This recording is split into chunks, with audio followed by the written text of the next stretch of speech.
I'm Sean Morgan, and I'm asking the hard questions about alternative topics like QAnon and coronavirus. Get the free ebook at QAnonFAQ.com.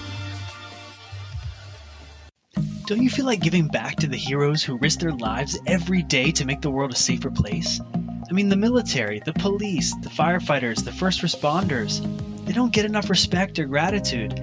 To think that there are homeless veterans right now, I mean, they deserve a place to live. Well, my friend Lucas is a veteran who was tired of seeing other vets living on the street, and he started HeroSoapCompany.com. He makes natural soap that's healthier for you and your family. He uses essential oils, goat's milk, coconut oil. And if you have sensitive skin or dry skin, it's really perfect. But you can actually get a subscription and get it delivered to your door every month. But the best part is that it helps heroes like homeless vets get a place to live. Go over to HeroSoapCompany.com, use the coupon code QFAQ to get a discount, and check out all the varieties. And my favorite one's peppermint because of the aroma, the fresh tingly feeling. It's really an awesome natural product for your family. But while you're there, learn about the charities that the Hero Soap Company supports, so you can support the heroes, support your health, support your family with chemical-free soap, and support the channel through HeroSoapCompany.com. All right, welcome to the Sean Morgan Report. I'm here with Cyrus Parsa. Welcome to the show, Cyrus. How are you doing? I'm doing quite well, Sean. Thank you for having me on your show, and hello to your audience. Thank you. And so you have a book out about the dangers of AI, and specifically from China and big tech. Could you give us a little bit of background about why you wrote the book? Well, I've been researching and investigating big tech in China for 20 years, and I came to the conclusion that it was imminent that a bioweapon from my intel that will be released, and all this machinery was already in play, and not just from our big tech, but all the IP theft, plagiarism, the stealing that the Chinese regime did, that basically it would launch this, as they now call it, the Great Reset. Initially, I published Artificial Intelligence Dangers to Humanity, which detailed maybe 50 companies or big profiles. And then I did a neutral book, which is the Great Reset, how the big tech elites and the world's people can be enslaved by China's CCP or AI. All my intel that I had and my background with Homeland Security, I came to the conclusion that the world's people are in danger. And once this bioweapon, or however you want to put it, hits, the mechanisms fall in place for not just military, but a lot of different sectors in tech to collaborate either consciously or subconsciously or through cause and effect that will create this entire system that will be antithetical to the human race. So because I wanted to provide solutions and prevention prior to all this stuff happening, so I put out preventative measures and warnings for present, emerging, and future threats. And because once you get to a certain degree, there's no turning back. No turning back. So we worked a lot, and this whole story is actually really long and detailed, but I want to answer your questions. But this was in 2019. This is before the COVID-19 went public. This is when you created a special briefing for the Trump administration, right? Yes, but I gave it in two different ways. One was through a Trump contact. The other one was very, I wanted to give them a push to really understand. And the briefing was really 5 pages. I can't go into full detail, but what it said was that within 6 months to a year, an invisible poison will be released by China to hit Trump, his family, his military generals, and the world's people. Then the whole world will be enslaved with China, with AI and big tech within 1 or 2 years. And I gave different, because for them, this is magical in a sense, or even at the highest level, who is this guy coming here and telling us things? So I explained to the Trump guy, I said, he's like, how is it possible? Is that magic? I said, well, drones, because he couldn't understand what kind of technology we developed to be able to see and the intel that we had inside of China. So I gave that, and I realized they were looking into it, but not 100%. So I gave a similar report that was 62 pages Nothing about magical things hitting Trump or just that China threatens the world with AI and bioweapons, to the former director of CIA cover ops. And he flew down to see me and he said, this is world changing. It's going to protect the world against China. It's going to weaponize the military. And he took it to the White House and the Pentagon. But he didn't include my name. So it was like every time I tried to get really close to Trump, people would just look at my stuff and just parrot it to get contracts, other stuff. So then I published AI Trump China, and finally Artificial Intelligence Age to Humanity. And this, I got a contact to give it to President Trump and the generals around him right a month before it was hitting. But because Pelosi and all those people kept on hunting Trump and his generals and other people with witch hunts, they didn't have enough time to decipher it and meet with me. And then I sat down, I think in January, with Trump appointees, really close to the White House. We spoke about AI, quantum threats, China, all these different things.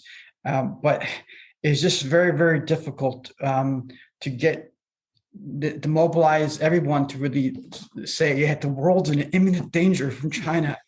And then so I run a lawsuit, but I held back on the actors, and I just put, a few big tech and some things, world's in danger, and it's 50 something pages. And everyone's like, it's very interesting. So it stops the fight between, it stops them from hunting Trump. As soon as I dropped the names of Obama, Pelosi, and all these different people, because what was happening was, because it was a political war, their fight against the Trump administration was preventing the intelligence community and the administration to look at China in a focused way, because you don't have that much manpower. And energetically, it was hurting Trump. So once I dropped that lawsuit, I specifically said it's a bioweapon in February. Well, I even said it in December, and so many different, even in my first book and a synopsis, it shook up everybody, right? But it's hard to mechanize. There's so many components within our government, within the CIA, the FBI, the NSA, within the media. There's so many sectors of control, and then Homeland Security, and of course the president's level, and then different countries. You have to mobilize everyone to think one way. Say, yeah, China's threatening the world right now, for people who want to act. And maybe people weren't too open to that before the COVID-19 situation, but now that we're a year into this whole great reset kickoff that they're trying to do, right, the whole world, all the countries of the world are starting to realize that China is to blame. And so you were right on with the bioweapon claim. And I'm sure there are a lot of things in your book that haven't been rolled out yet. Although it is interesting to note that the SolarWinds attack happened, the recent pipeline hack. There is a cyber war that's ongoing right now. They're still trying to roll this out. So can you paint a picture for the audience of these different converging technologies? And specifically, you mentioned in other interviews that the AI is going to be directing machines. So what kinds of machines, and what is their plan for what these machines would do? So at the moment, the machines are artificial narrow intelligence, which basically means they're mainly under the control of certain programs. They don't think for themselves. They're not alive like an AGI is. But there are some companies and military sectors that are very, very close to developing it. So imagine smart cities come in, and then you have big tech, and you have security companies, police, military, and other things that mobilize drones, like DJI Chinese drones, mobilize spot the dog robots. You can put guns on them. You could put spears. You could put facial recognition to go catch anybody you like, because you have all their data. And then you have robots, humanoid robots that walk, that crawl. I outlined it. If you want to go in detail, I outlined a lot of the technology in this book. You can get it from our website, AIorganization.com, or Amazon. This is a macro of the Great Reset, what's set, what's not set. Then all this stuff will hook up to satellites. So the satellites will basically monitor people. and that monitoring will actually connect to the machines. So it'd be more advanced than what you see in Terminator 2, a lot more. So it's just a really weaponized police state where the machines are doing the policing, not the humans. At the beginning, it'll be a combination of the two. But at some point, what I'm saying is that it'll enslave everybody, including the people who are in control of the machines. I don't mean Terminator style. That could happen. That goes rogue. It'll enslave people by altering their perceptions. It's like it'll just be like zombies sitting at desks and doing things. Yeah, you mentioned in other interviews that Elon Musk and his efforts with Neuralink, and there are other companies and individuals who want to do the same thing, have a human to technology interface. And you mentioned before that in itself is just a real slippery slope to having your own consciousness being controlled. Yes, that's actually an inevitable. It will happen. It's inevitable. Sorry, I lost this word. English is my third language, but sometimes I stutter. It's inevitable. Inevitable. How do you say that word? Inevitable. Yeah. Inevitable. Okay. So this is going to be maybe people make a choice. Hopefully, a significant percentage of the population will choose not to have a technology interface, choose not to have an implant. But you're saying that then perhaps it will be forced on people? I beg to differ. Because he's already putting in place marketing, and he's giving donations to institutes that control media and the education sector. Within half a generation, that means maybe like 10 years, even 5 years, the majority of people will be assimilated to think like him. And this is it's already happening, right? With Elon Musk on Twitter saying, "Oh, it's so cool that we can implant stuff in people's brains," and all the young people are like, "Yeah, technology is the best. We're going to Mars, baby." Yeah. What gets him to do it is because I put in my second book that he endangers the world from 4 different levels, from the ground, which is his Tesla and his smart cities, right? Because he gets credibility from that, and people love his cars, right? Even I may get a Cybertruck, I'm not sure, but that's one. And then from the next level, you have his mixing humans and machines with Neuralink, which chips and implants, and that will connect with his cars. Okay. Then you have him going underground with the Boring Company and building on tunnels.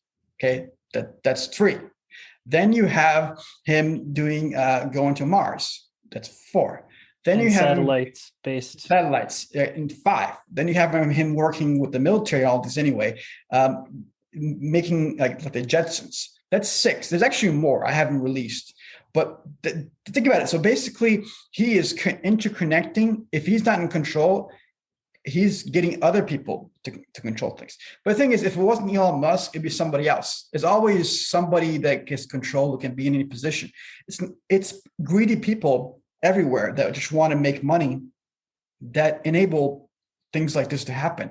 So I'm not completely opposed to any technology. In fact, if you think about it, Sean, some of this technology can help people walk, right? And that's what he's doing it at. But that's what all technology, it's good for this, but it's always used for bad. Right.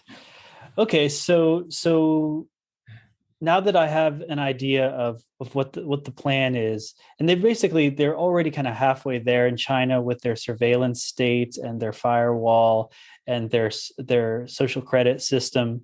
So what can we do to stop it and to choose a new path for humanity? This multi-tiered. I think the best thing we can do is improve ourselves as a human race, because I think if the good were better, then the bad would never defeat them. I'm not saying Elon Musk is bad or technology is bad. What I'm saying is that there's references in any religion. You look at the Christians and the Catholics; they're rooted in biblical traditions. Then you have the Persians, who were rooted in the Zoroastrian traditions. And you have the Muslims, and you have the Buddhists, and you have the Taoists, You have the Hopi Indians, and you have the Bhagavad Gita, and all of them talk about prehistoric civilization. And there is relics. Go around the world, relics of humanity being destroyed from scriptures, from technology they can't even duplicate today. So, and they always had something. It says whenever technology is beyond the morality and ethics of the human race, they get destroyed. Right. When we look at the sky, there's trillions of universes and planets, right? So the thing is, it will happen. Either way, at some point, the world's people will be in danger. It's over 7 billion people. And something's about to happen. So we need to improve ourselves, because you can always give an idea, do this, do that. But if you ask me what's the best thing you can do, we talked about this before we started, was to expose the regime of China. Because once people see that they have concentration camps, that they've been putting people, they've been killing them for organs. So the Matus Kilgore report, it came out in 2006. We're in 2021. After 15 years, still, potentially over 1.5 million people have been organ trafficked. And this was rooted by the Chinese government, their military, and their corrupt police. So if you have a country like this, and they're doing business with Elon Musk and other places, that karma, as you say, or chain of reaction or cause and effect will come to us. This virus that hit us, you can say it's just a cause and effect, or you can say it's a chain of reaction, or you can be spiritual or religious about it, say it's karma or some kind of whatever it may be, right? However you may think. Some people say it's very deadly. Some people say it's not at all. Regardless, the impact of it, no matter how deadly it is, has psychologically, financially, and physically harmed humanity in so many different ways, and their opportunity for a good life for the future, from conflicts, from famines, to so many different things. And even worse, it can happen later on. So we need to, as a cohesive community, come together and really expose the Chinese Communist Party. Just like how the left is attacking Trump and then conservatives attack back, all need to merge together and the whole world just to expose their regime. Once it happens, people will say, wow, there'll be testimonies. This person was gang raped in prisons. That person saw that organ chopped up. It's not just 10 people, it's 100 people evidence. Oh, it's 10,000. They have over 1 million people that are witness to this. It's a genocide. So the Uyghur, Pompeo says a genocide, right? So, and then Tim Biden said, yeah, it's genocide too. So you put those two together,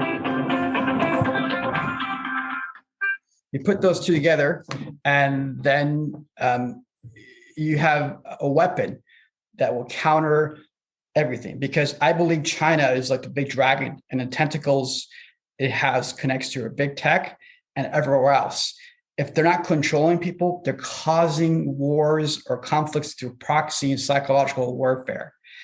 That's the issue. So once you get rid of the Chinese regime, a lot of the threats that humankind has will reduce. Even these threats from the tech guys and Elon, different thing, it'll completely almost eliminate, because the source that feeds the whole thing is the ignorance that comes from the Chinese regime.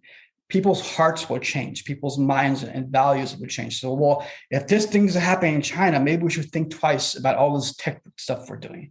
And there'll be a lot more conversation. So that's my down-to-earth solution at the moment, is to really religiously expose the Chinese regime. That's great. So that means the conversation we're having now and the conversations that people will have when they get this information will be part of that process of that information warfare against the CCP. And how about, what are some things we can do right now personally with our own technology to protect ourselves? Well, I think the best thing you can do for health-wise, so I have 6 phones. One of them I didn't turn off, and your guest probably heard. So don't have these phones next to you 24/7. I see people putting it next to their heart in their pocket. Don't put it there.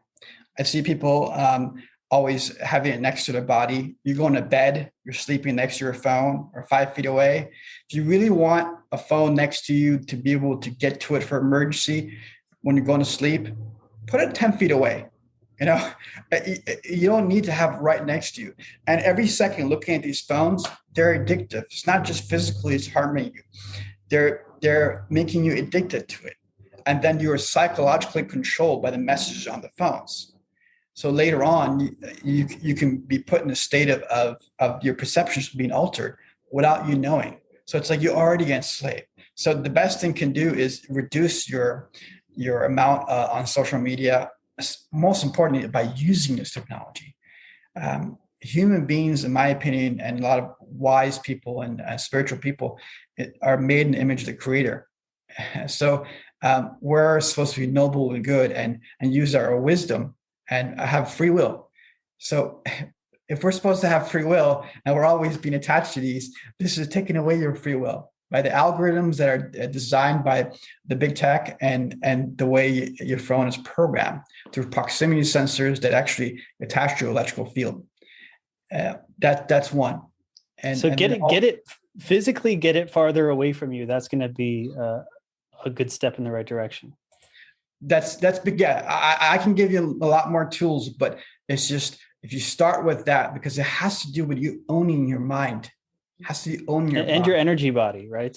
And your energy body. So humanity has been controlled since day one through its perceptions anyway. Or in the back, you're in a village and some guy's like, that guy raped the person off with his head. And then they grab a sword and then you see his head go off, right? But he didn't have a chance to say, no, I didn't, or because everyone's got programmed to hit him, right? So it's same thing. And they were like, Trump this, Trump that. Oh, he's this, he's that, right? And they'll magnify something so big. Or even on the other side, they'll say Biden this, Biden that. And it's like this much, but the majority of it is misinformation. So I'm not saying I support Biden. What I'm trying to say is things can be magnified by tenfold on your emotions by this technology, more so than before, because it is a weapon. This smartphone is a weapon. And it programs people's neural networks and even their brain chemistry is altered. Whatever you see, whatever you watch, when you go to bed, it's replicating your brain. It's very, very important. It's not just what you hear from your friends and your family and the perception they put into you. It's much more stronger with technology. So probably, consuming more, positive media and positive like nature, music, time with family and friends, just returning to your humanity instead of getting lost in the technological world can really help. You're truly right about that, Sean. That's something I need to take in because I spend 20 hours a day, 7 days a week working. For the past 2 years, I thought the world's people were in danger, and I was put that intel left and right. And I went to an extreme. I was at 225 pounds 2 months ago. Now I'm down to like 180 because I literally was sitting at a computer desk giving that reports. So I went to extreme, but because I didn't have that much help, I needed social media help. I needed good people like you to reach out and say, I'd like to have you on my show because you see that I care and we have, we're trying to do good on behalf of everybody, of positives, of not just conservatives, but liberals as well. So, but I need to learn from what you just said, spend more time with family and things. I'm no God. I'm just like anyone else. I'm a person, right? So, but maybe more people can step up and help. And the more people can support your podcast and can support us, maybe get the books and be like, hey, this guy said A, B, and C. Let's give him more of a platform to speak. Then everyone can come together. So it's not just spokespeople. It's the people watching right now that are part of this information war. So we talked about China. I know you also have a lot of knowledge about Iran, and there's a current, kinetic war going on in Israel as we speak. So what's going on with Iran? Are they part of like an axis of evil as well? Are they like a black site for the deep state? What's going on with Iran? This is multifold. The danger lies with Iran through proxy from China.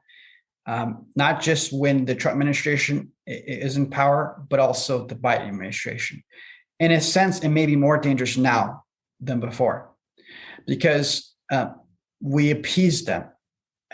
We appease certain things, right? And when you do that, then you get to a certain point that the Biden administration may actually want to take physical action in a very big way. And that happens, it could be A lot of people could die. The way Trump did it, in my opinion, was he took out small pieces and they were subdued. Yeah, there So were a lot of mysterious earthquakes that happened to kill their underground nuclear facilities, for example. right, but the kinetic you said, so it's kinetic energy in a sense, but right now China has supported the Iranian regime. So the Iranian regime feels emboldened and they feel powerful.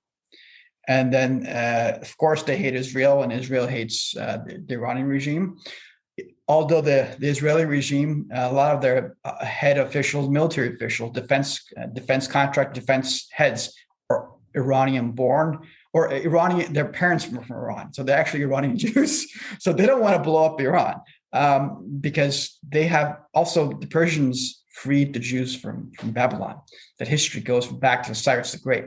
So it's a thin line. But right now you have the Palestinian issue, and then you have the Chinese emboldening this. So the thing is, why do I say China, China, China? And I mean their regime, the communist regime, because it is like a red dragon that spews poison everywhere. That poison replicates, causing any conflicts you have anywhere in the world to multiply. So once you take out the big bully, all the small little issues are going to go.